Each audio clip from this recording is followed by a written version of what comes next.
Hold up, Cleveland faithful, we need to talk about the elephant in First Energy Stadium, and it's wearing number 4. While everyone's debating playoff scenarios and division standings, there's a $230 million question mark that's about to define the next 3 years of Browns football, and honestly, it's time we stop dancing around the truth. You clicked on this video because you know something's not adding up with Deshaun Watson's situation, and you're absolutely right. What started as Cleveland's bold declaration of championship intent has morphed into the most expensive gamble in franchise history, one that could either launch us into Super Bowl contention or anchor us to mediocrity for the better part of a decade.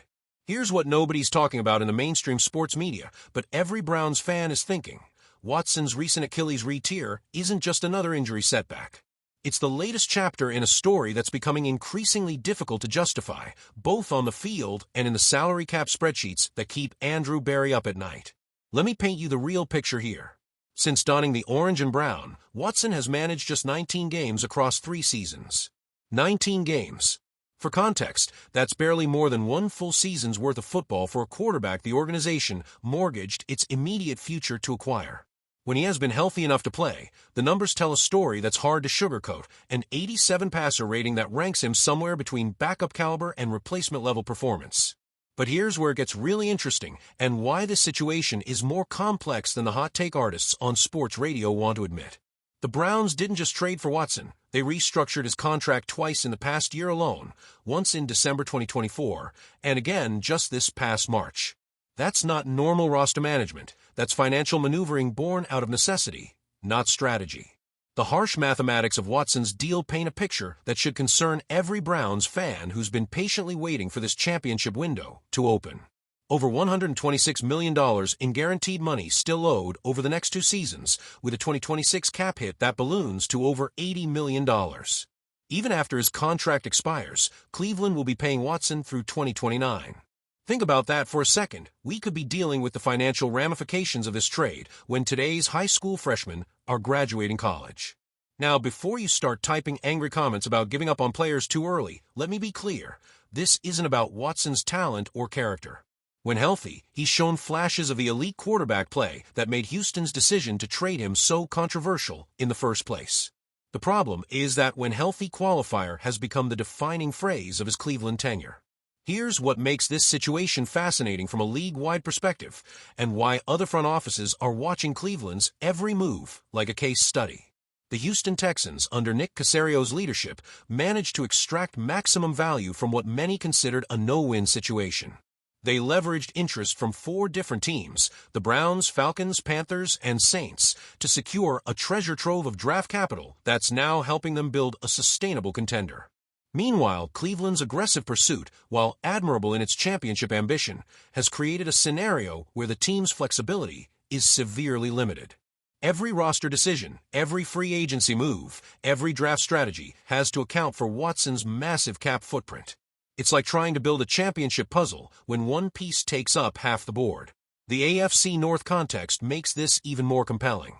While Cleveland has been navigating Watson's injury concerns and contract complexities, Baltimore has been consistently competitive with Lamar Jackson, and Cincinnati has maximized their window with Joe Burrow.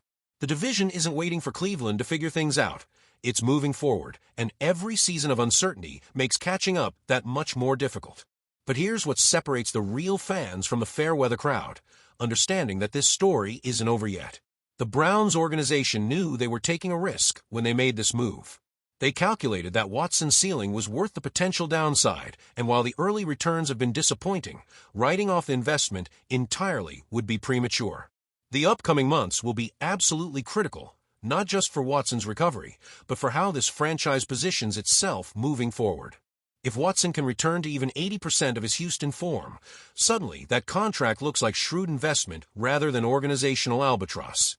The supporting cast is there. Myles Garrett continues to terrorize opposing quarterbacks. The defense has playmakers at every level, and the offensive infrastructure can support elite quarterback play. What's really intriguing is how patient Browns fans have been throughout this process. This fan base has endured decades of quarterback instability, from the carousel of mediocrity to the brief flashes of competence that never quite sustained. The Watson trade represented something different, a genuine commitment to finding a franchise-altering talent, regardless of the cost. That patience is being tested now, though.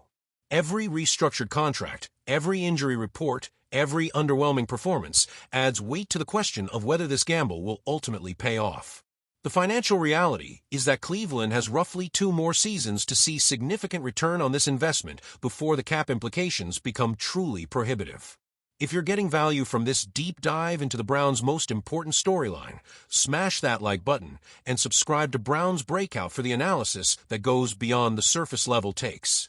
We're building something special here, and your engagement helps us reach more passionate Browns fans who want the real story, not just the headlines. Looking ahead, the Browns have decisions to make that will echo through the rest of the decade. Do they continue investing in complementary pieces around Watson, betting that health and chemistry will unlock the production they've been seeking? Do they start hedging their bets with additional quarterback depth, acknowledging that availability has been Watson's biggest challenge? Or do they begin exploring more dramatic roster reconstruction, accepting that this particular championship path may not be viable? The fascinating aspect of Cleveland's situation is how it reflects broader NFL trends around quarterback investment and risk management. Teams are increasingly willing to commit massive resources to the position, but the Watson contract serves as a cautionary tale about the unpredictability of those investments. Injuries, performance regression, and personal circumstances can derail even the most carefully calculated moves. What makes this story compelling isn't just the football implications, it's the human element. Watson's journey from Houston superstar to Cleveland enigma has been shaped by circumstances beyond anyone's control. The legal issues, the lengthy absence from football, the pressure of living up to a record-breaking contract, and now the physical setbacks have created a narrative that's more complex than simple success or failure. For Browns fans, the emotional investment runs deeper than the financial one. This trade represented hope after decades of disappointment, a signal that the organization was finally serious about competing at the highest level. The reality that it hasn't worked out as planned doesn't diminish the ambition behind the move, but it does force some uncomfortable questions about what comes next. The next 2 seasons will likely determine not just Watson's legacy in Cleveland, but the trajectory of the franchise for the rest of the decade. If he can stay healthy and rediscover his elite form, suddenly every criticism transforms into premature judgment. If the injury concerns persist and the production remains inconsistent, Cleveland will face the difficult reality of moving forward with a significantly compromised salary cap situation. Either way, Browns fans deserve better than empty platitudes and false optimism. This situation is complex, expensive, and uncertain, but it's also not over. The story of Deshaun Watson in Cleveland is still being written, and while the early chapters have been disappointing, the ending remains unwritten. What's your take on how this plays out?